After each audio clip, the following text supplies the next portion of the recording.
জাতীয় পার্টিকে যদি হজম করা হয়, একটা সময় জাতির উপরে চাপিয়ে দেওয়া হবে। আওয়ামী লীগকে হজম করার জন্য আপনাদেরকে প্রস্তুত থাকতে হবে। নূরকেরা যারা হামলা করেছেন, আমাদের মাথায় রাখতে হবে, নূরের অনুসারী এবং নূরের অগ্রগামীরা এখানে আছেন। আজ নূরকে আক্রান্ত করে যদি তারা পার পেয়ে যায়, শফিকুল ইসলাম মাসুদ সহ আজকের এখানে সংহতির নেতৃবৃন্দ মাথায় যেন রাখে, আপনাদেরকে রক্তাক্ত হওয়ার জন্য প্রস্তুতি নিতে হবে। আমি সংহতি সমাবেশের এই প্রোগ্রামে প্রথমে বলতে চাই, এই স্টেজ যদি আজকে মনের এবং মুখের কথায় প্রকৃত ঐক্য এবং সংহতি আমরা জানাতে পারি, তাহলে আওয়ামী লীগ যেভাবে পালাতে বাধ্য হয়েছে, 14 দলের সাথে তাদের দোসররাও পালাতে বাধ্য হবে। কিন্তু আমি অবশ্যই এটা মনে করতে চাই, আজকের এখানে মুখের কথার সাথে আমাদের বুকের কথারও মিল থাকতে হবে। আমরা এখানে একটা কথা বলে যাব, আবার বাইরে গিয়ে আমরা কাজের মাধ্যমে দেখাবো যে না, জাতীয় পার্টিকে আমরা নিষিদ্ধ করতে চাই না। তাহলে প্রমাণ হবে, জাতীয় পার্টিকে যদি হজম করা হয়, একটা সময় জাতির উপরে চাপিয়ে দেওয়া হবে। আওয়ামী লীগকে হজম করার জন্য আপনাদেরকে প্রস্তুত থাকতে হবে। আমার ভাই এবং বন্ধুগণ, নূরকেরা যারা হামলা করেছেন, আমাদের মাথায় রাখতে হবে, নূরের অনুসারী এবং নূরের অগ্রগামীরা এখানে আছেন। আজ নূরকে আক্রান্ত করে যদি তারা পার পেয়ে যায়, শফিকুল ইসলাম মাসুদ সহ আজকের এখানে সংহতির নেতৃবৃন্দ মাথায় যেন রাখে, আপনাদেরকে রক্তাক্ত হওয়ার জন্য প্রস্তুতি নিতে হবে। আমি অবাক হই, খুব বিস্মিত হই, প্রকাশ্য দিবালোকে মিডিয়ার সামনে পিটিএ টার্গেট করে একজন গুরুত্বপূর্ণ জাতীয় নেতাকে আহত করা হলো। তার জন্য আপনারা যে কমিটি করেন আমার আপত্তি নাই, কিন্তু এতদিনে সেই মিডিয়ার সামনে চিহ্নিত লোকগুলো গ্রেপ্তার না হওয়া শুধু অশনিক সংকেত নয়, এই জুলাই যোদ্ধাদেরকে রীতিমতো অপমান এবং লাঞ্ছিত করার সামিল। আপনারা নূরকে আঘাত করেন নাই, আপনারা আবু সাঈদ মুক্তার পরিবারকে আঘাত করেছেন, আপনারা জুলাইয়ের চেতনাকে আঘাত করেছেন। আমি বক্তব্য শেষ করতে চাই একটা কথা বলে, আজ নূরকে আঘাত করার মধ্য দিয়ে এই প্রশাসন যদি এটা প্রমাণ করে তারা একটা প্রোগ্রামের নিরাপত্তা দিতে পারে না, আমি আমার সামনে উপস্থিত ভাই বন্ধুদের জিজ্ঞেস করতে চাই, তারা আগামী দিনে অবাধ সুষ্ঠু নিরপেক্ষ নির্বাচনের জন্য লক্ষ লক্ষ কেন্দ্র পাহারা দিয়ে আওয়ামী দোষর মুক্ত করতে কি তারা সক্ষম হবে? আসুন, বিচার এবং সংস্কারের প্রশ্ন সেই জন্য এসেছিল।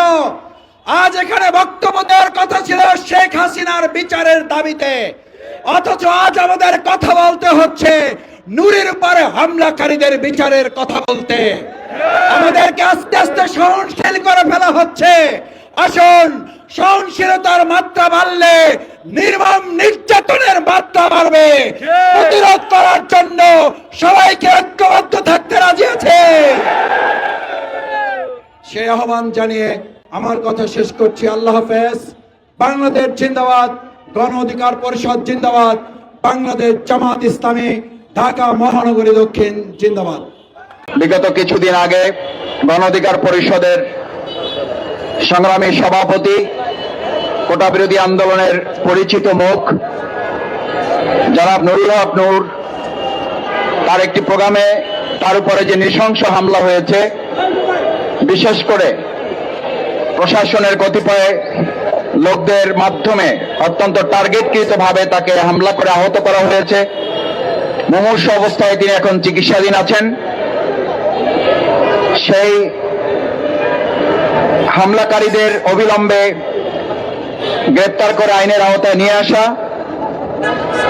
এবং 14 দল সহ জাতীয় পার্টির তাদের নিবন্ধন বাতিল সহ তাদের নিষিদ্ধ করার দাবি, আইন শৃঙ্খলা পরিস্থিতির যে প্রত্যাশা পূরণ, সেই প্রত্যাশা পূরণ করা ব্যর্থ হওয়ায় এবং এখন পর্যন্ত গণ অধিকার পরিষদের সংগ্রামী সভাপতি নুরুল হক নূরের উপরে হামলাকারীদের গ্রেপ্তার করে আইনের আওতায় নিয়ে আসতে না পারার ব্যর্থতার কারণে গণ অধিকার পরিষদ শাহবাগে আজকে তারা বিক্ষোভ সমাবেশের ডাক দিয়েছে।